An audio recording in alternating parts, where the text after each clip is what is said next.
ஒரு சின்ன விஷயம் நான் சொல்லிட்டு போயிடுறேன், கொஞ்சம் சைலண்டாக இருங்க ப்ளீஸ். நாம் அரசியலுக்கு வந்ததுலேருந்தே நம்மளை பற்றி நிறைய சில வதந்திகள், அந்த டீம் இந்த டீம் அப்படிலாம் சொல்லிக்கிட்டு இருக்காங்க இல்லையா. ஆனால் இவர் எந்த டீமும் கிடையாது, மக்களுடைய டீம், பீப்புள்ஸ் டீம் அப்படின்னு எல்லாருக்கும் தெரிஞ்சதுக்கப்புறம் வேற என்ன அவதூறு பரப்பலாம் இவர் மேலே அப்படின்ட்டு ட்ரை பண்ணி எல்லாமே அவங்களுக்கு ஒர்க் அவுட் ஆகலை.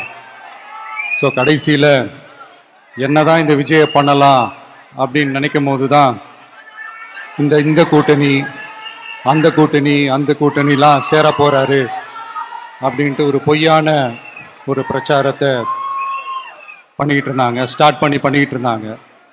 இந்த நியூஸ் எல்லாம் கேட்டு நீங்கள் கொஞ்சம் கன்ஃபியூஸ் ஆகிருப்பீங்க. அதனால் இங்கே மறுபடியும் ஓப்பனாக தெளிவாக ஒரு விஷயத்தை நான் சொல்கிறேன்.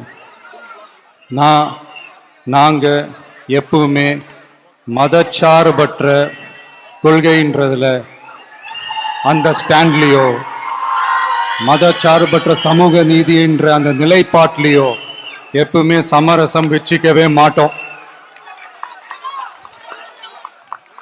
நம்மளுடைய தலைமையில தான் ஆட்சி அப்படின்றதுல எப்பவுமே உறுதியா இருக்கிறோம்.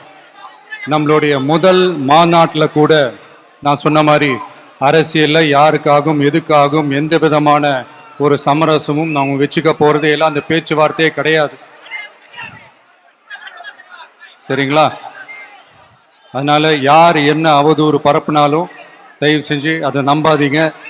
எல்லாம் வல்ல இறைவனின் அருளால் நாம நினைச்ச டார்கெட்டை நம்மளால நிச்சயமா அடைய முடியும். இன்னைக்கு என்னுடைய இஸ்லாமிய சகோதர சகோதரிகளுக்கு என்னுடைய ரமலான் நல்வாழ்த்துக்கள். கான்ஃபிடென்ட்டா இருங்க, நல்லதே நடக்கும், வெற்றி நிச்சயம்.